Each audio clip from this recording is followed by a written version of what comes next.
ಮಂಜುನಾಥ್ ಅವರು ನಮ್ಮ ಜೊತೆ ದೂರವಾಣಿ ಸಂಪರ್ಕಕ್ಕೆ ಸಿಕ್ಕಿದ್ದಾರೆ. ನಮಸ್ತೆ ಸರ್. ಹಲೋ, ಯಾರು ಸರ್? ನನ್ನ ಹೆಸರು ವಿದ್ಯಾ ಅಂತ. ಹೇಳಿ. ಒಂಚೂರು ಒಂದು ಇನ್ಫಾರ್ಮೇಶನ್ ಬೇಕಿತ್ತು ನಿಮ್ಮಿಂದ. ಒಂದು ಸ್ಕ್ರೀನ್ ಶಾಟ್ ಸಿಕ್ಕಿತ್ತು ಸರ್. ಅದೇ ಈ ರಾಜನ್ ಅವ್ರ ಕೇಸಲ್ಲಿ ಏನೋ ಪ್ರಾಬ್ಲಮ್ ಆಗಿತ್ತಂತಲ್ಲ, ಈ ಟೆನೆಂಟ್ ವಿಚಾರ, ಏನೋ ಡಸ್ಟ್ಬಿನ್ ವಿಚಾರಕ್ಕೆ ಜಗಳ ಮಾಡ್ಕೊಂಡಿದ್ರಂತಲ್ಲ. ನೀವಲ್ಲ ಸರ್, ನೀವಲ್ಲ. ಈ ರಾಜನ್ ಅವ್ರೇನೋ ಜಗಳ ಮಾಡ್ಕೊಂಡಿದ್ರಂತೆ ಸ್ಟೇಷನ್ ಅಲ್ಲಿ, ಆಮೇಲೆ ಏನೋ ಕೇಸ್ ಎಲ್ಲ ಹಾಕಿ ಒಂದಿನ ಸ್ಟೇ ಮಾಡಿಸಿದ್ರಂತಲ್ಲ. ನಮ್ಮ ರಾಜನ್ ಅವರಲ್ಲ? ಹಾ. ಈ ಬಸವರಾಜ್ ಮತ್ತೆ ಮನು ಅಂತ ಸರ್. ಓಕೆ. ನೆನಪಾಗ್ತಾ ಇಲ್ವಾ? ಇಲ್ಲ ಮೇಡಮ್. ಇದೊಂದು ಮಾರ್ಚ್ ಅಥವಾ ಏಪ್ರಿಲ್ ತಿಂಗಳಲ್ಲಿ ಆಗಿರೋದು. ಹಾ, ನೆನಪಾಗ್ತಾ ಇಲ್ವಾ ನಿಮ್ಗೆ ಮಂಜು ಅವರೇ? ಇಲ್ಲ ನೆನಪಾಗ್ತಿಲ್ಲ ಮೇಡಮ್ ನಮಗೆ. ಅಷ್ಟೊಂದು ಕೇಸ್ಗಳು ಬಂದಿದೆಯಾ ಸರ್ ಈ ಡಸ್ಟ್ಬಿನ್ ವಿಚಾರ ಅಥವಾ ಇಂಥ ಜಗಳ ಆಡೋದು? ನಿಮ್ಮ ಅಕೌಂಟ್ಗೆ 65,000 ರೂಪಾಯಿ ಏನೋ ಗೂಗಲ್ ಪೇ ಎಲ್ಲ ಮಾಡಿದ್ದಾರೆ, ಇನ್ನೂ ನೆನಪಾಗ್ತಿಲ್ಲ ಅಂದ್ರೆ ಇನ್ನು ಹೆಂಗ್ ನೆನಪಿಸ್ಬೋದು ಹೇಳಿ? ನಾನು ನಿಮ್ಗೆ ಗೂಗಲ್ ಪೇ ಮಾಡಿದ್ರೆ ಇದ್ರೆ ತೋರಿಸಿ ಮೇಡಮ್, ಹೋಗಿ ನೋಡೋಣ. ಓ, ಸವಾಲಾ? ಅಲ್ಲಲ್ಲ, ಇದ್ರೆ ತೋರಿಸಿ, ನಮ್ಗೆ ಗೊತ್ತಿಲ್ಲ ಅದು. ನೀವು ಮತ್ತೆ ಬಸವರಾಜನ್ ಅವರ ಜೊತೆಗೆ ಕಾನ್ವರ್ಸೇಷನ್ ಆಗುತ್ತೆ. ಸ್ಟೇಷನ್ ಅಲ್ಲಿ ನಾನ್ ಬೇಲೆಬಲ್ ಕೇಸ್ ಹಾಕಿದ್ದಾರೆ, ನಾನು ಉಳ್ದಿದ್ ಮಾತಾಡ್ಕೊಳ್ತೀನಿ, ಪೊಲೀಸರಿಗೆ ಸೆಟಲ್ ಮಾಡಬೇಕು ಅನ್ನೋ ಆಡಿಯೋನು ನಾನು ಕೇಳಿಸ್ಕೊಂಡೆ ಇಲ್ಲಿ ತನಕ. ನಮಗೆ ವಿಚಾರ ಯಾವ್ದು ಗೊತ್ತಿಲ್ಲ ಸದ್ಯದ ಮಟ್ಟಿಗೆ. ಇದೇ ವರ್ಷದ ಕೇಳಿ, ಒಂದು 5-6 ತಿಂಗಳು ಹಿಂದೆ ಅನ್ಕೊಳ್ಳಿ. ಆ ಫಿಲ್ಮ್ ಆಕ್ಟರ್ ಯಾರೋ ಒಬ್ರು ರಾಜ್ ಅಂತ ಇದ್ರಲ್ಲ. ರಾಜ? ಇಲ್ಲ ಮೇಡಮ್, ಯಾವ್ದು ನೀವು ರಾಂಗ್ ಕಾಲ್ ಮಾಡಿದೀರಾ ಅನ್ಕೊಳ್ತೀನಿ. ಮೇಬಿ. ಅಲ್ಲ, ಮಂಜುನಾಥ್ ತಾನೇ ನೀವು? ನಮ್ಮ ಹೆಸರು ಮಂಜುನಾಥೆ. ಅಂಡ್ ನಿಮ್ಮ ನಂಬರ್ಗೆ ಈ ಗೂಗಲ್ ಪೇ ಹಾಕಿರೋ ನಮ್ಮ ಕಾಂಟ್ಯಾಕ್ಟ್ ಡೀಟೇಲ್ಸ್ ನ ತಗೊಂಡೆ ನಿಮಗೆ ಕಾಲ್ ಮಾಡಿಸ್ತಾ ಇದ್ದೀನಿ ನಾನು. ಇಲ್ಲ ಮೇಡಮ್, ನಮ್ಗೆ ಯಾವ್ದು ದುಡ್ಡು ಯಾವ್ದು ಬಂದಿಲ್ಲ. ಅಲ್ಲ ಸರ್, ಈ ಸ್ಕ್ರೀನ್ ಶಾಟ್ಸ್ ಗಳು, ಟೆಕ್ನಿಕಲ್ ಎವಿಡೆನ್ಸ್ ಗಳು ಸುಳ್ಳು ಹೇಳ್ತಾ ಇದೆಯಾ? ನಿಮ್ ನಂಬರ್ ಇರೋದು, ನಿಮ್ ನಂಬರ್ ಬೇರೆ ಯಾರಾದ್ರೂ? ಅಲ್ಲಲ್ಲ, ನಿಮ್ ನಂಬರ್ ಯಾರಾದ್ರೂ ಹ್ಯಾಕ್ ಗೀಕ್ ಮಾಡಿದಾರಾ? ಮಂಜುನಾಥ್ ಅನ್ಕೊಂಡು ಯಾಮಾರಿಸ್ತಾ ಇದಾರಾ ಬೇರೆ ಯಾರಾದ್ರೂ? ವಿಚಾರನೇ ಗೊತ್ತಿಲ್ಲ. ಈಗ ನಾವು ಈ ರಾಜಣ್ಣ ಅಂತ ಅಂದ್ರೆ ನಮ್ಮ ಏರಿಯಾದಲ್ಲಿ ಬಂದು ಕೌನ್ಸಿಲರ್ ಒಬ್ರೇ ಇರೋದು. ಮಂಜು ಅವರೇ, ಏನ್ ಗೊತ್ತಾ, ಇಲ್ಲಿ ಕೇಳಿ, ಇಲ್ಲಿ ಇದೇ ಏಪ್ರಿಲ್ ಮತ್ತೆ ಮೇ ತಿಂಗಳಲ್ಲಿ ಈ ಸೀರಿಯಲ್ ಆಕ್ಟರ್ ರಾಜು ಅಂತ. ರಾಜು? ಆಯ್ತಾ, ಕೇಳಿಸ್ಕೊಳ್ಳಿ, ಪೂರ್ತಿ ಹೇಳ್ತೀನಿ. ಅವ್ರ ಮನೆ ವಿಚಾರದಲ್ಲಿ ಏನೋ ಈ ಡಸ್ಟ್ಬಿನ್ ವಿಚಾರದಲ್ಲಿ ಜಗಳ ಆಗುತ್ತಂತೆ. ಅನ್ನಪೂರ್ಣೇಶ್ವರಿ ಸ್ಟೇಷನ್ ಲಿಮಿಟ್ಸ್ಗೆ ಅಲ್ವಾ ಸರ್ ನೀವು ಬರೋದು? ಯಾವ್ದು? ಬಸವೇಶ್ ನಗರ? ಯಾವ ನಗರ? ಅದೇ ಅನ್ನಪೂರ್ಣೇಶ್ವರಿ ಸ್ಟೇಷನ್ ಲಿಮಿಟ್ಸ್ಗೆ ಅಲ್ವಾ ನೀವು ಬರೋದು? ಇಲ್ಲ ಮೇಡಮ್, ಬಸವೇಶ್ ನಗರ ನಮ್ದು. ನಾವು ಅನ್ನಪೂರ್ಣೇಶ್ವರಿ ಲಿಮಿಟ್ಸ್ ಬರಲ್ಲ. ನಮ್ಮನೆ ಇರೋದು ಬಸವೇಶ್ ನಗರ ಮೇಡಮ್, ನಾವು ಅನ್ನಪೂರ್ಣೇಶ್ವರಿ ಲಿಮಿಟ್ಸ್ ಬರಲ್ಲ. ನಿಮ್ದು ಏನ್ ಕೆಲಸ ಹೇಳಿ ಸರ್? ನಾವು ಬಂದು Aam Aadmi party youth president ಅಲ್ಲಿ ಇರೋದು.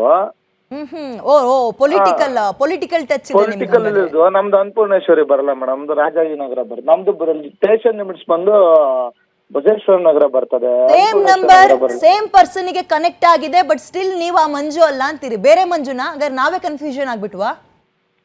ಅಲ್ಲ, ನಮ್ಗೆ ಗೊತ್ತೇ ಇಲ್ಲ ವಿಚಾರ. ಗೂಗಲ್ ಪೇ ಆಗಿರೋ ಡೀಟೇಲ್ಸ್ ಸುಳ್ಳು ಹೇಳುತ್ತಾ? ಏನ್ ಗೂಗಲ್ ಪೇ? ಅಲ್ಲ, ಏನ್ ವಿಚಾರ ಅಂತ ಹೇಳಿದ್ರೆ ನಾನು ಇಂಥದ್ದು ಅಂತ ನೇರವಾಗಿ ಹೇಳ್ತೀನಿ ಕೇಳಿ ಸರ್. ಇಲ್ಲಿ ಹೇಳಿ ಮೇಡಮ್. ಫಿಲಂ ಸೀರಿಯಲ್ ಅಲ್ವಾ ಸರ್ ನೀವು? ಈ ರಾಜು ಅನ್ನೋರ್ ಮನೇಲಿ ಏನೋ ಜಗಳ ಆಗುತ್ತೆ, ಅದು ಸ್ಟೇಷನ್ ತನಕ ಹೋಗುತ್ತೆ, ಒಂದು ಡಸ್ಟ್ಬಿನ್ ಬಿಸಾಕೋ ವಿಚಾರದಲ್ಲಿ ಅಂತ. ಅದು ಕಾಂಪ್ರಮೈಸ್ಗೋಸ್ಕರ ನೀವು ಸ್ಟೇಷನ್ ಅವ್ರ ಜೊತೆಗೆ ಮಾತಾಡ್ಕೊಂಡು 60,000-65,000 ಹಣವನ್ನ ಗೂಗಲ್ ಪೇ ಮಾಡಿಸ್ಕೊಂಡಿದ್ದೀರಿ. ಅದ್ರ ಡಾಕ್ಯುಮೆಂಟ್ಸ್ ತಗೊಂಬಂದು ಕೇಳ್ತಾ ಇದ್ರು. ಹಂಗಾಗಿ ನಾನು ಫೋನ್ ಮಾಡಿದೆ. ಇನ್ನು ಟೆಲಿಕಾಸ್ಟ್ ಮಾಡಿಲ್ಲ ನಾವು. ಸುಮ್ಮನೆ ಟೆಲಿಕಾಸ್ಟ್ ಆಗೋಕ್ಕಿಂತ ಮುಂಚೆ ನಿಮ್ಮ ಹತ್ರ ಕ್ಲಾರಿಫಿಕೇಶನ್ ತಗೊಳ್ಳೋಣ ಅಂತ ಕಾಲ್ ಮಾಡ್ತಾ ಇದ್ದೀನಿ ನಾನು. ಹೌದಾ ಮೇಡಮ್? ಓಲಿ ಒಂದು ಇದೇ ನಂಬರ್ ನಾವು ರಿಟರ್ನ್ ಕಾಲ್ ಬ್ಯಾಕ್ ಮಾಡ್ಬೋದಾ? ಒಂದು 10 ಮಿನಿಟ್ಸ್ ಬಿಟ್ಟು ಏನ್ ವಿಚಾರ ತಿಳ್ಕೊಂಡು. ಸರ್, ಅಷ್ಟೊಂದು ವ್ಯವಹಾರ ಮಾಡಿರ್ತೀರಾ, ಒಂದು 5-6 ತಿಂಗಳದ್ ನೆನಪಿಲ್ಲ ಅಂದ್ರೆ ಆಶ್ಚರ್ಯ ಆಗ್ತಾ ಇದೆ ಸರ್. ಮೇಡಮ್, ನಂಗೆ ವಿಚಾರನೇ ಗೊತ್ತಿಲ್ಲ. ನೀವು ಸಡನ್ ಫೋನ್ ಮಾಡಿದ್ರಿ, ಈಗ ಅಟೆಂಡ್ ಮಾಡಿ. ಕಾಲ್ ಮಾಡಿ ನೀವು. Take your own time. Thank you. ಇವಾಗ ಇದೇ ನಂಬರ್ಗೆ ರಿಟರ್ನ್ ಕಾಲ್ ಬರುತ್ತಾ ಅಥವಾ ಇದು ಯಾವ್ದು ಕಂಪ್ನಿ ನಂಬರ್ ಅಂತ? ಬರುತ್ತೆ, ಕಾಲ್ ಮಾಡಿದ್ರೆ ಬರುತ್ತೆ. Thank you. ಏನಪ್ಪ ಹೇಳೋದು ಇವಾಗ? ಏನು ಹೇಳೋದು ಇಂಥವ್ರುಗಳಿಗೆ?